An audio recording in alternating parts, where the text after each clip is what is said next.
ఉన్న దివ్యశక్తిని గుర్తించండి. గుళ్ళోకి వెళ్ళి టెంకాయ పగలగొట్టినప్పుడు మీ అహంకారమును బద్దలు కొట్టినట్లు అనుకోవాలి. దేవుడు కొబ్బరికాయను ఆరగిస్తాడని కాదు, వివేకమనే ఒక్క దెబ్బతో అహంకారమును 2 ముక్కలు చేయడానికి అది సంకేతం. టెంకాయ మీద పీచు తీసినప్పుడే అది ఒక్క దెబ్బకు పగులుతుంది. అలాగే మనిషి తన హృదయం చుట్టూ పీచులాగా పట్టిన కామ క్రోధాలు, అసూయ తొలగించుకోవాలి. మానవుడు మహాశక్తి సంపన్నుడు, దుర్వాసనల మూలాన దుర్బలుడు అవుతున్నాడు. మీలో ఉన్న దివ్య శక్తిని గుర్తించి ఉత్తేజం పొందండి. అప్పుడు మీకు మంచితనము, త్యాగగుణము, నిజాయితీ, ఆప్యాయత అలవడగలవు.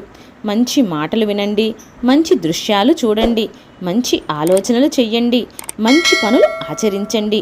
అప్పుడు మీలో ఉన్న దుష్ట ప్రవృత్తులన్నీ నిర్మూలమైపోతాయి.